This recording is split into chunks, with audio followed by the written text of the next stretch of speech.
Great experiences build great leaders. Great leaders build great teams. This is Building Great Sales Teams.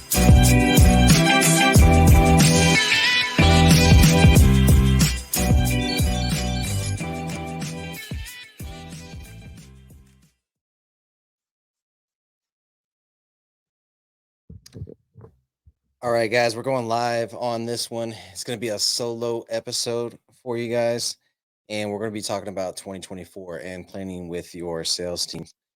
And it's been a while since I've done a live, so I'm excited to do this with you guys and get into it. And then, of course, for the people listening to the pre recorded episode, get out your notepad and pen. Let's get into it. Okay, so everybody has their own systems for planning, maybe their personal stuff. And appreciate the comments already. I can't see who you are. You got to allow it to display your name, but appreciate you for that. So everybody has like a personal planning system or whatever the case may be. And where I see it stop is when you get over into the business. Appreciate it. Thanks, Joseph.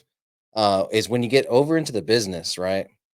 And all of a sudden the planning stops. Not necessarily for the business as a whole. You know, you're planning with your financial person, you're planning with maybe your executive team, your key players in your company, but where where the issue happens a lot is the planning doesn't happen with the sales team, right? And so I just wanted to give you guys a functional tactical way to plan with your sales team.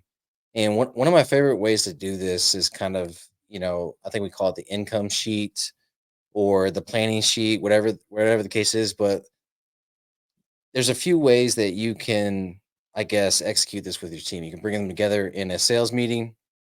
Obviously, is the easiest way. If you're virtual, do it there. If you can do it in person, try and do it in person. But if you do it in person, so I hear this talked about a lot with couples planning, right? So couples will go on a retreat, they'll go get an Airbnb for a weekend, and they'll plan their next year. And I love this because it takes you out of that day-to-day mindset and puts you into like a bigger mindset where you're more open to change. Maybe you're more open to growth, right?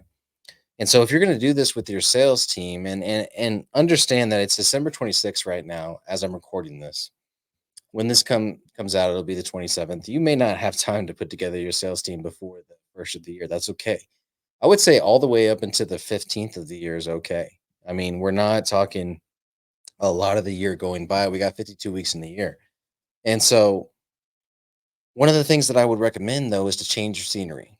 Change your scenery with your sales team so that they can kind of put themselves in a different mindset. You know, this is outside of the normal sales meeting, the normal Zoom call, or whatever the case is. Put themselves in a different mindset of, okay, I'm going to be present and I'm going to plan my 2024. That's another thing. If you're going to do a virtual meeting for this, I would definitely recommend to have everybody on camera the whole time. You know, it nothing drives me more nuts than doing a sales meeting and everybody not being on camera. That basically means you weren't here to be present. You're doing something else while you're doing it. I'm going to assume all the worst things. All right. So be present. If your sales team isn't doing that on your meetings already, then you need to rein that in big time. And so, all right. So we've changed the scenery. Maybe we're in person and so being the document based person that I am, I'm going to create a document, right? And that document is going to be 2024 planning for whatever the sales position is, right? And so it's going to be sheet based. I'm going to hand it out. Okay, I understand technology. I understand there are apps that you can put this stuff into and that can auto calculate the reverse engineering of these goals. I get all that. But that's not what we're here for. This is very much about the experience of planning, right? And so the I guess the act of writing it out, there's a lot of psychology to that that is going to connect the things that you're doing to your brain and it's going to store it in your subconscious, right? It's like writing the quotes on the mirror and stuff like that, but you're doing it for your 2024 goals, right? And so, the first instinct is going to be, yeah, I love paper. Thanks, Jeff. The first instinct is going to be to do it as an income goal. Immediately, everybody's going to be talking income, But I would go further than that. I would go into lifestyle, right? And so, and I'm going to use myself as an example and be a little vulnerable with you guys. I'm going to use myself as an example. I have a goal for 2024. Obviously, I have an goal, but more than anything, I have a lifestyle goal, right? Monday through Friday, I want to work 9 to 4. That's it. I don't want to have to work in the evenings. I don't want to have to work on the weekends. My kids have too many activities, and we have too many awesome things happening on the weekends and family time that we want to spend together. So 9 to 4, Monday through Friday, that is that was a lifestyle goal. Okay. And so maybe another lifestyle goal is to go on vacation twice a year. And we'll start looking at the house. Like if they're in an apartment right now, they want to get into owning home.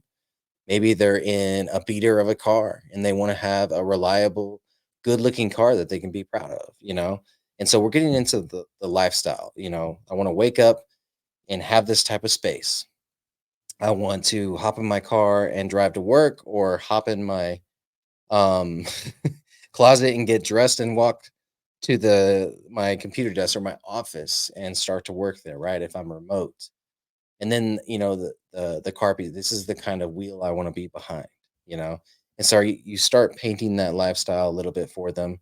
And this isn't necessarily, I'm not getting into the the the dream boards or anything like that. This is very tactical and practical what I want to walk you guys through and planning with them.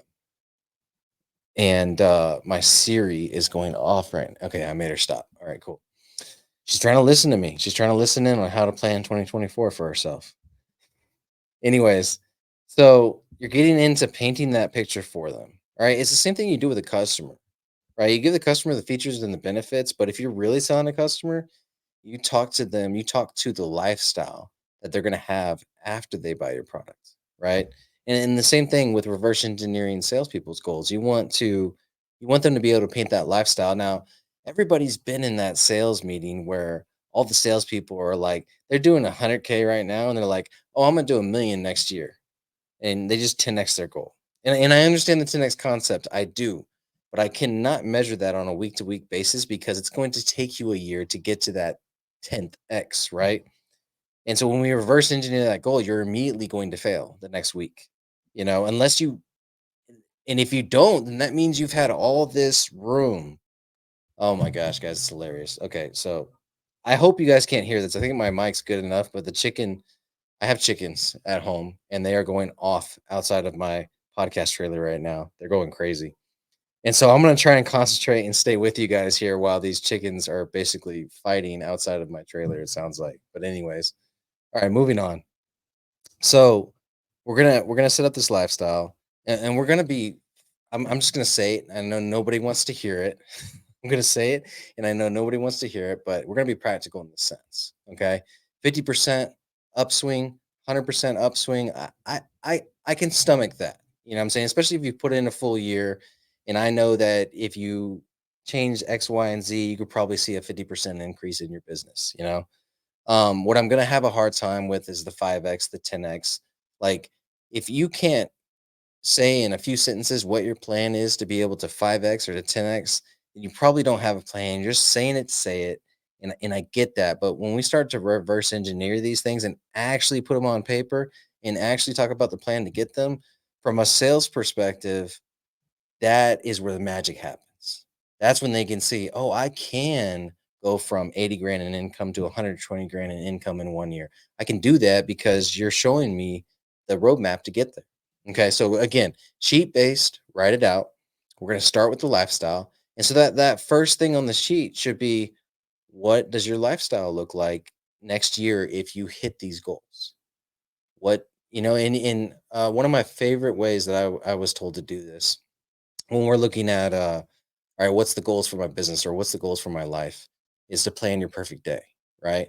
And so we won't go too far out ahead. We're just going 1 year. So what does your perfect day next year look like?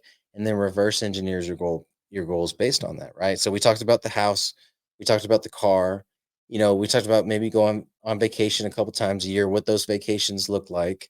And so we paint that lifestyle, right? And then we're realistic about what it's going to take to accomplish it, right? And so one of my favorite terms that was introduced to me by Keith Goss was something called burn rate. Okay. And so your burn rate is what it costs you to live every month. And we're including taxes and tithes and savings and all that good stuff. Your burn rate is your burn rate. And basically anything above and beyond that is something that you didn't plan for. Right. And so you got your burn rate and then you got your 90-day emergency fund. Right. And so taking those things into account, what do they think? What does the salesperson think their burn rate needs to be in order to accomplish the lifestyle that they want to accomplish, you know? And so that's going to be incredibly important. That's the basis of these targets we're about to set for them. All right. So once we figure out that burn rate, let's just say it's 20 grand a month. Their burn rate is 20 grand a month. That's what they want to be able to make. And then they can put away savings, they can pay their taxes, they can cover their bills and the lifestyle that they want to have because they want to go on date night once a week. They want to take their kids out to eat to dinner once a week. And they want to be able to go to a movie every now and then with the kiddos, right? And so they put together this burn rate. Let's make it 10 for easy math, 10 grand a month. And so understanding, all right, what sales do you need to have in order to accomplish that? Are you already making them or do you need to increase your sales number? And based on that number, all right, whatever that sales number is that they have to hit, now we're going to reverse engineer that. All right. So let's just say 10 grand a month is their burn rate. They get paid a commission of, again, for easy math, let's do $1,000 a sale, right? They're in a high ticket business. You know, they sell commercial roofs or something like that, or actually residential roofs for 1,000 a month. So that's 10 roofs a month. We'll use roofing. I just came back from a roofing conference a couple weeks ago. Have a couple of new roofing clients, so we're going to use roofing. All right, so they're making $1,000 a roof, and I know you make like 3 or 4 thousand. But anyways, they're making like $1,000 a roof. They need 10 roofs a month, right? All right. So understanding that, what are the controllable actions that we need to reverse engineer? So we've got the lifestyle, we've got the burn rate, right? And then we have the controllable actions formula. All right. These are the controllable actions that they need to hit in order to sell those 10 roofs a month. All right. So let's figure it out based on the previous year's data. And if you don't have this data, it's not a big deal. They know what it takes for the most part. And maybe you know what it takes because you've been in the business long enough. And let's just say they're door knocking. Again, I'm going to talk about things that I know so that you guys have an easy reference point, but you should be able to figure out this for your the same thing for your industry. All right. So we'll talk about knocking doors, right? And so if you're in roofing and you know, hey, I need to knock 100 doors a day in order to make one sale, right? I need to knock 100 doors a day in order to get one claim. We'll call it a claim. I need to knock 100 doors a day in order to get one claim. That's the industry average for my business or my company, whatever the case is. And that means that if they knock 100 doors a day and they work 5 days a week, they're going to have 5 claims a week. Let's just say the claims have a 50% rate of getting through to an actual sale of a roof, right? So a 50% conversion rate, that means that they would need to knock 100 doors a day. They would get 5 claims a week. That means 20 claims a month. Now they're at their 10 sales a month, right? With that 50% conversion rate. 10 of them aren't going to go through, 10 of them do. Now I'm selling 10 roofs a month. I know what my controllable action is in order to reach the goal. All right, fantastic. We've got that part. Now, the next piece that I'm going to speak to is a very micro level of a program or a concept called EOS, Entrepreneur Operating System. Gino Wickman developed it. You guys have heard me talk about this before. And so I'm going to use EOS in order to set up this plan with my salesperson. Okay. So the first thing that you want to look at it is EOS is your 1 year goal. We've got that. We've got our burn rate. We've got the sales that we need in order to accomplish it, the sales we need on a monthly basis. And so we're going to break it down into a quarter. Now we're going to figure out our quarterly goal. Well, our quarterly goal has to be 30 sales, right? 10 sales a month, 30 sales over a quarter. Now I'm going to break that quarter and I'm going to divide it by 13 because 13 is the amount of weeks in a quarter, right? And so I'm going to divide that by 13 and that's going to give me my weekly number, right? So calculator, pop this up here and we're just going to take those 30 sales a month, or sorry, a quarter, divided by 13. That's going to equal 2.3 sales a week. 2.3 sales a week. And so at this point, we now that they understand their number, right? And we want to round up to make it easy, 3 sales a week or whatever the case is, right? As you get into higher ticket stuff, it's harder to do this on a weekly basis, but let's just say we call it the 2.3 or we call it the 3. Now that we know we need 3 sales a week, that's their number. That number goes next to their name, right? And so there's a software I use to track this. And you don't have to have everybody in your company on this software. This is just something that you cover in your weekly sales meeting. Okay. And so the software that I use is called 90.io. And when I get a chance, I'll drop the link in the comments here. And or you can go to salesprogrambuilder.com. I think it's tools. When you go up there, the tools page, and you'll see the 90 link there. So go to that, check it out. And that'll also, by the way, that'll also make me your coach. And so whenever you log in, you'll see coach right there. It'll be Doug Mitchell. And if you do that, then I'll jump on a call with you for 30 minutes and I'll walk you through planning all this stuff out and setting it up for your company. I have no problem doing that, providing you guys with some value. But anyways, so 90.io is what I like to use. You can use your normal whiteboard, break it up into grids, put their names on it, all that good stuff, right? So, what I like about this software is, all right, so you have an option to set up your weekly target, which is 3 in our case. And then it also displays, based on your inputs, it displays what you're averaging per week. And this is where the percentages, I'm sorry, the points come in play.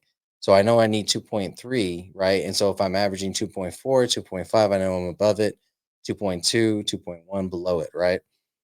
And so every week we're going to have what's called an L10.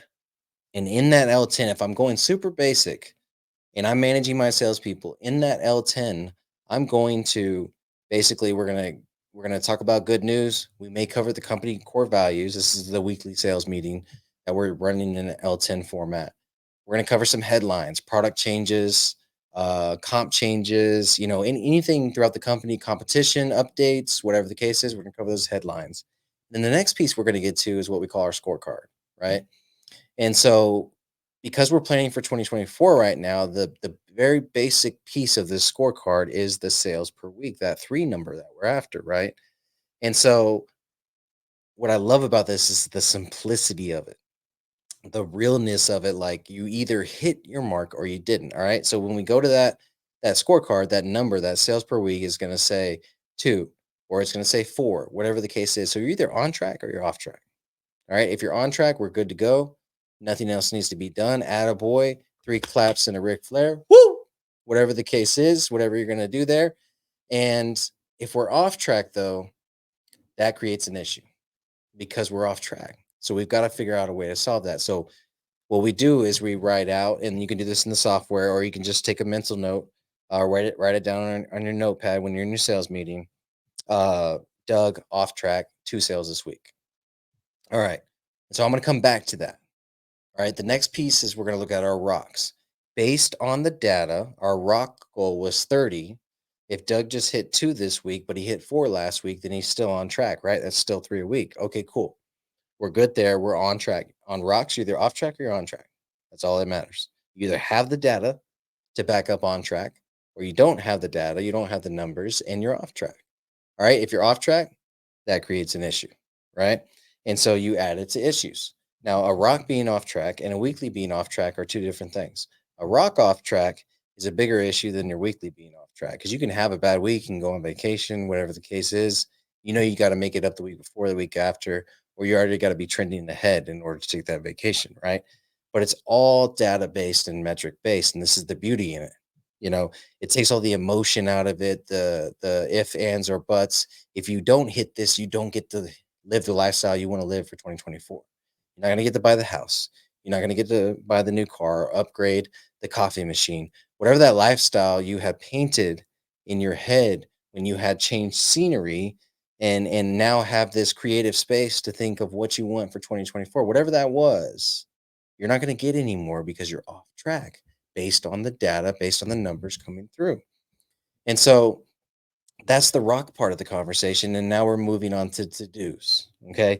The to dos are the solutions that you put in place when you were discussing the issues. Okay. The to dos are the solutions that you put into place when you were discussing how to overcome the issues. Okay. So to dos, there's a list of to dos. This is the very basic part of the L10 structure. There's a list of to-dos from the week before. Did we accomplish those to-dos or did we not? Are they checked off or not? Now, if you're using the 90 software, then you're going to be able to see that in there if the user checks it off, if the salesperson checks it off, whatever the case is. And you're going to be able to cover that in to-dos. And again, it's either done or it's not. And if it's not done, they have due dates on them. And if it's past the due date, okay, now that creates the issue. And now we've got another issue on our issues list. So a lot of the issues that I'm talking about right now have been created in the meeting, which is fantastic. But if you have a proactive salesperson, sales manager, sales executive, if they're proactive, they have already entered issues into the meeting beforehand. And you can do this again through that software. You can also do this yourself when you're planning the meeting. It's like, hey, I know we have an issue with lead flow.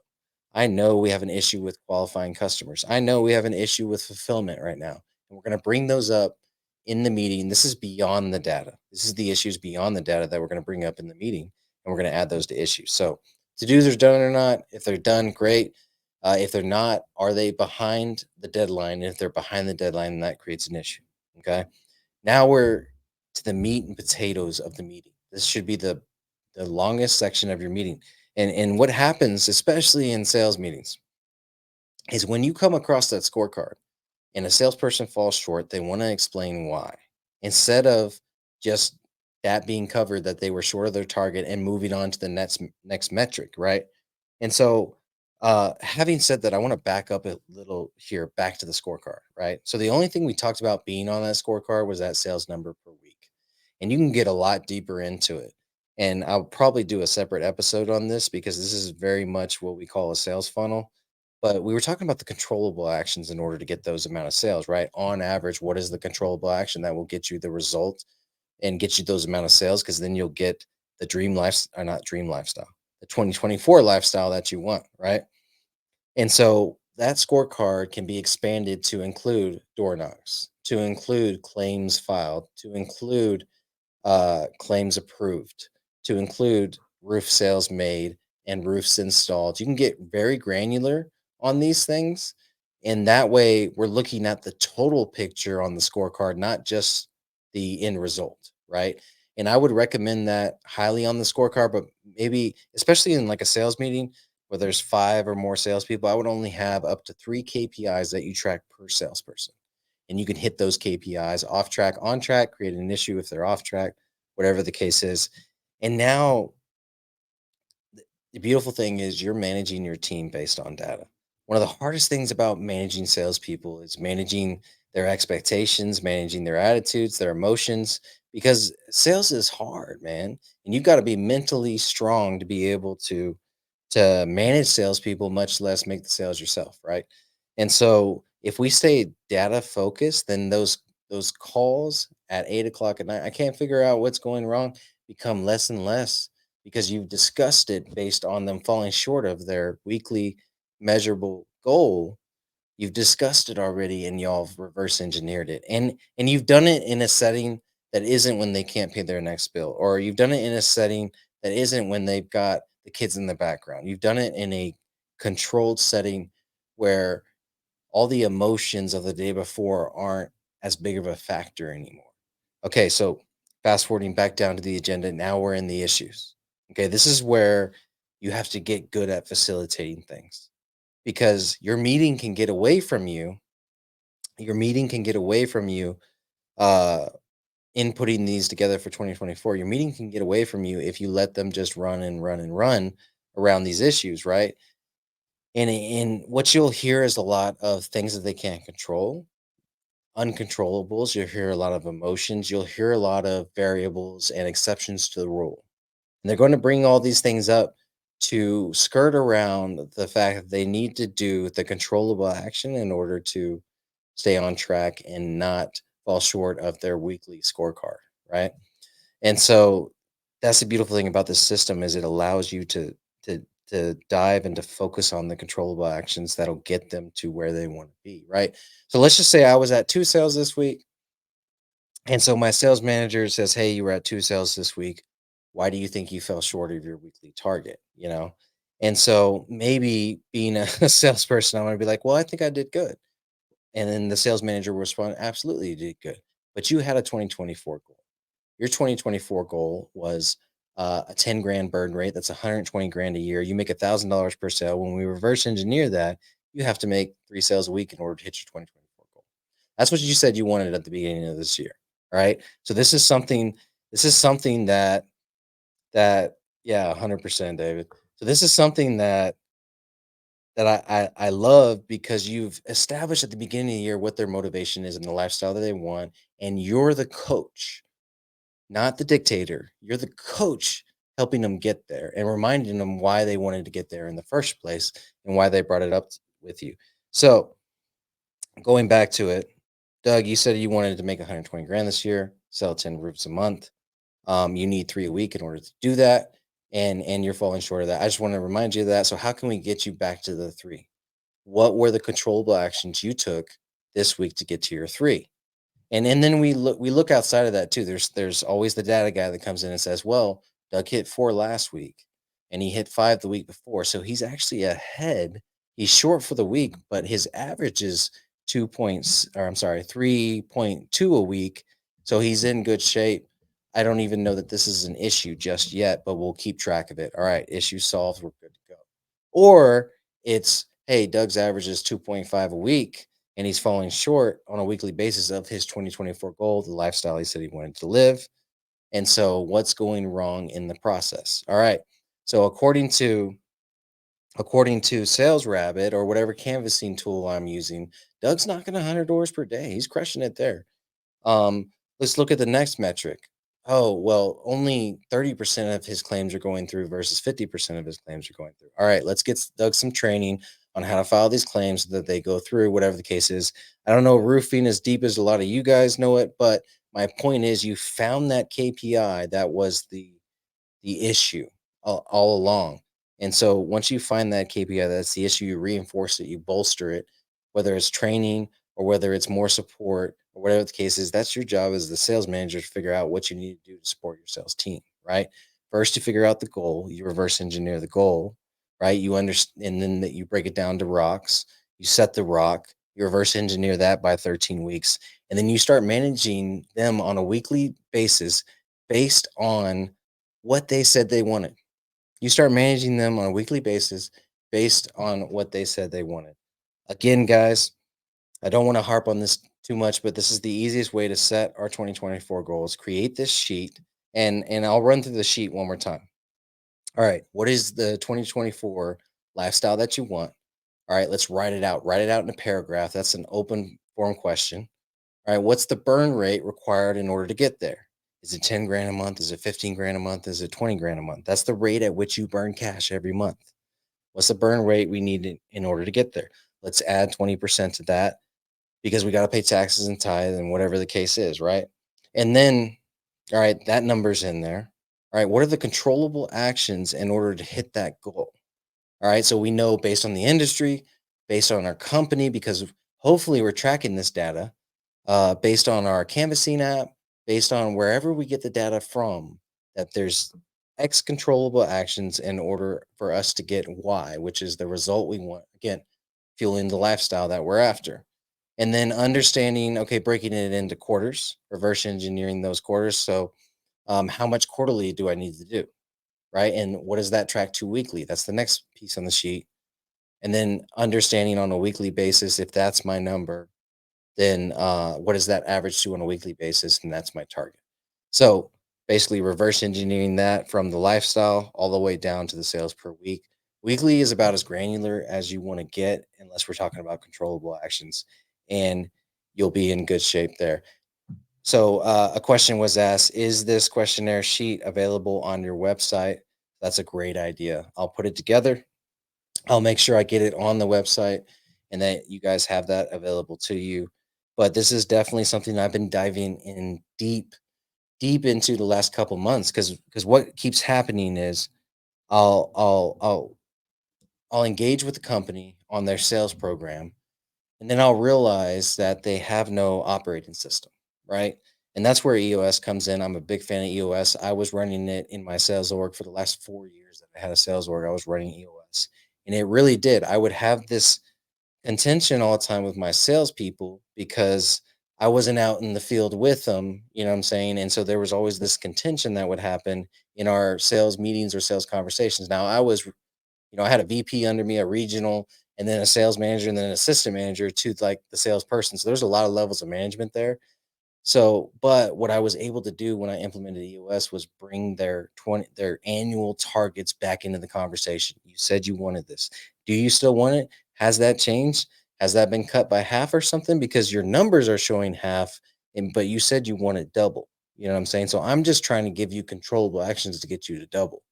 So all of a sudden we're not talking about, baby mama drama. We're not talking about, you know, um, how long it takes to get to work. We're not talking about the customer, the neighborhood, all this stuff. All we're talking about is the controllable actions to get the 2024 goal that you guys wanted. So hopefully that brought you guys some value today. Really loved doing this live. I haven't done it live in a while, and all y'all's comments coming in and everything. I appreciate that. And as always, if you guys want some tools to help with building your sales team, go to salesprogrambuilder.com. I have a bunch of free tools or courses in there that you guys can take and go through. And now, because of the suggestion of Facebook user, I don't know who it is yet, but to the suggestion of Facebook user, I'm going to create this sheet into a PDF, throw it on the website for you guys to be able to download to help your planning 2024 with your sales team. Appreciate you guys, and let's get building.